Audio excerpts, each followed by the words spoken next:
Hello everyone, I am Farida, Assistant Professor, Department of Business Management, RBVRR Women's College. Today we will be discussing on conditional functions or statements which we use in Excel, which makes our conditional criteria of searching and calculating much easier. So this is the example sheet.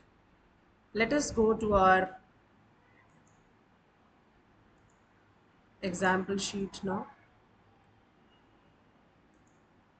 We're having this data of sales figures with the 5 salesperson, their performance over the month, and the goal given to them for the monthly sales is 34,000, and each one have performed. Their 4 weeks data is here. Uh, so now let us, by using if function, we can find out whether the goal of a salesperson, his target or his monthly goal is reached or not. Now this is only a 5 salespersons data, so we can, by seeing these totals, we can easily say that yes, this person has uh, met his sales goal and other person has not met. But what if this situation, there are n number of salesperson, maybe the salesperson figures might be, the rows might be 600, 700, then it is very impossible for us to, just by looking at the sheet, telling looking at the data and telling who has met the sales goal or not. So in that situation, we can use a very simple function, that is if function, which makes our work easy by comparing the data conditionally.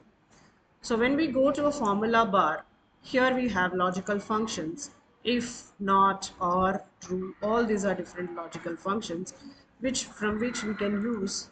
Now this dialog box for the if functions appears like this.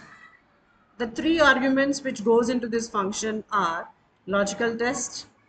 That is, what is the criteria? The first is the criteria for which we are testing our data. Then, if it is true, if the criteria is true, then what you want an Excel to display. The second argument. The third argument is if the condition or the criteria is false, then what you want Excel to display. Let us take one example. Now here our goal is 34,000. Now the test is if the total sales of a person, that is H James sales is 36,245 for the whole month. If it is greater than, the target, which is 34,000, then if the condition is true, then you want Excel to display yes. The question is the goal met? Yes. Now if the goal is not met, the condition, what you say, is no. So when I press OK, can you see here, as James has met his monthly goal, so the answer to was the goal met is yes. I can just drag and drop like this. That is the relative reference. Can you see this? Even if the sales value is 31,475, still the answer what is displayed is here yes. But that is not right. So what is the mistake here is, when I am just dragging and dropping, it is taking the relative reference. So to make it as an absolute reference, what you have to do? We have to place the dollar symbol before your cell address, $I and $3. Now for comparison, it takes, actually this here, it takes the absolute value which is there in the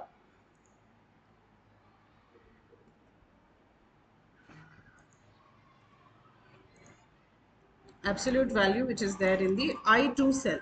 So $I and $2. So now when I say enter and when I just drag and drop, then I'll get the exact answer. 31,000 is greater than 34,000? No. That's why. Was the goal met? No. The goal was 34,000 and the second salesperson could only sell 31,475 worth of sales. He could do only 31,000. So the goal is not met. This is how you use if function in Excel. And now let us see how SUMIF works. Sum, though everybody knows that sum is the addition, or sum function is also a default function by using which you can design any kind of a function. But SUMIF is a conditional function and you are asking it to sum up the Excel cells or sheet, the data in the sheet, by following certain conditions. Now when I just uh, sum if is there in the mathematical function. You can search in the mathematical functions, or simply what can we do is we can just type in sum if in our formula bar and press the fx function. Then this dialog box containing sum if arguments will be seen. Now the first argument is range. What is the range you want to look for? That is reference. Now for example, the data what we are looking at, we have headers, that is headers like month, store number, SKU, sales and units, right? Now from here, suppose if I want to find out the store number 2000, what is the total number of sales from this store number? We have different store numbers here. If you just look at the data, it is like 1000, 1050, 2000, 3000, 3050, like that. Different store numbers are given.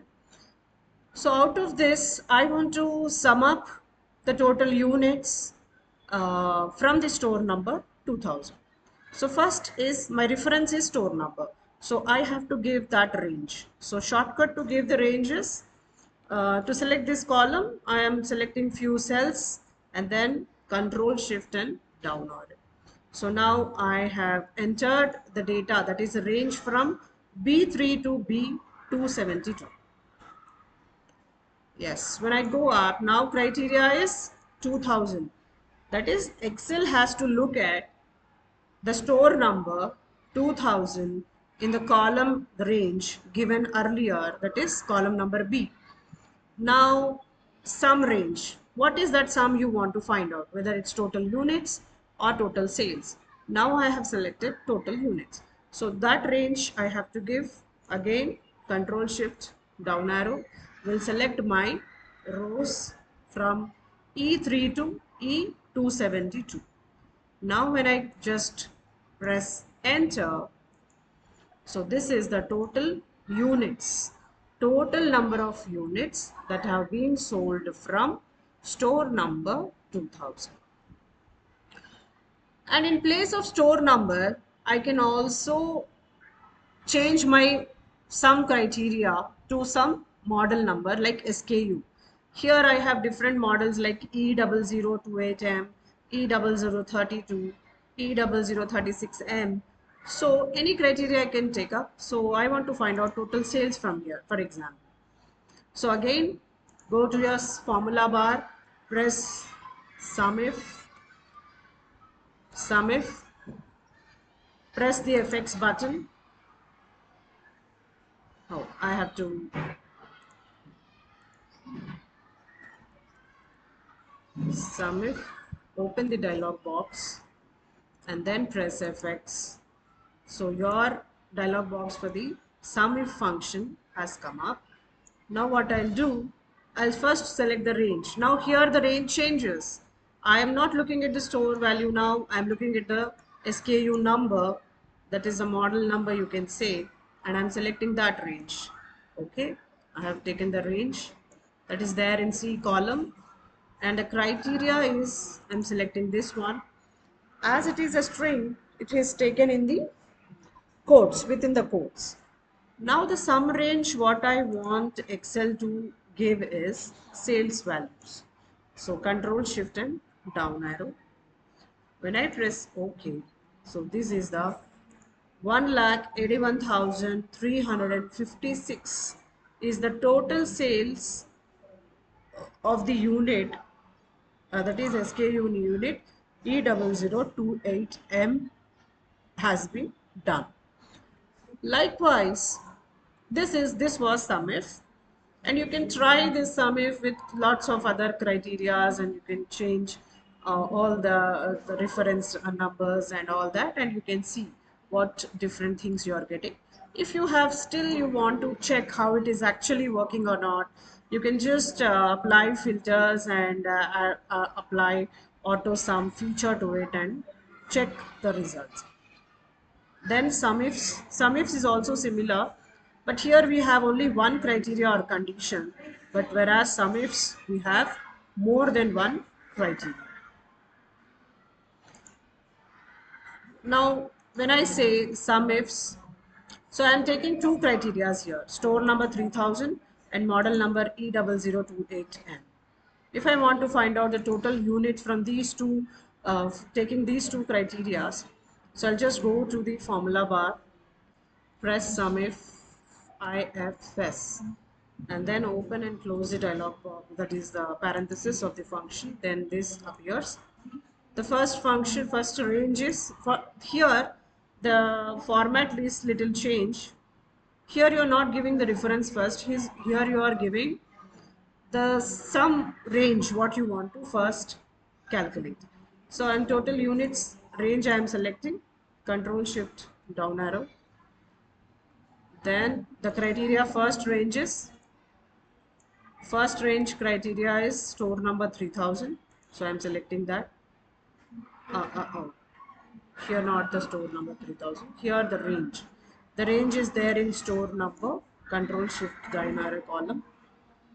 Then criteria is store number 3000. Then the second range is SKU, Control Shift down arrow, and this criteria is E20028M. Now when I press OK, 927 units. If I taking both the criterias into consideration, then the total units from store number 3000 and of the model number E0028M is 987 units. That is the dual criteria also fulfilled through using SUMIFS function.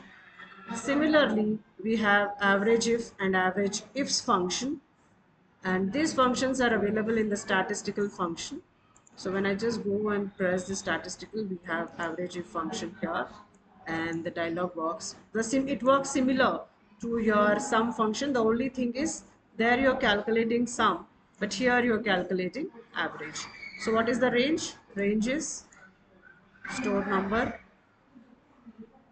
This is our reference, and the criteria is store number 3050, and the average range where what you have to find is Control Shift down arrow. Yes. Now when I press OK, so I'm getting, so average, sorry, this is here.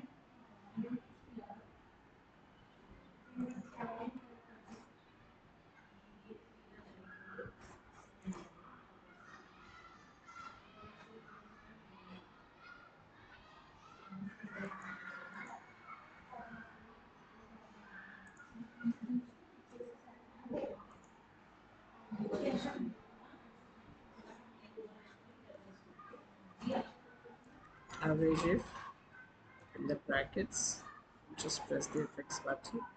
The range is this one, store number, and the criteria range what I'm going to select is this one. This is store number.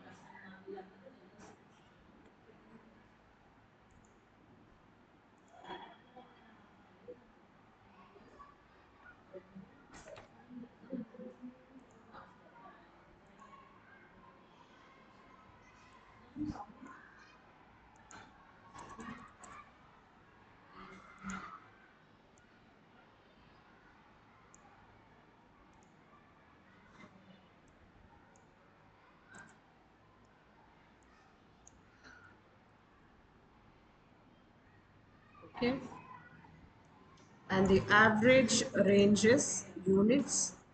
So Control Shift and down arrow will give us the average units that are being sold from store number 3050. And if you want to find out average ifs, it also works similar to your sum ifs, taking into consideration more than one criteria or condition and finding out the average of sales or units or based on your requirement. So this was our a short video on conditional functions, conditional statements in Excel. Thank you.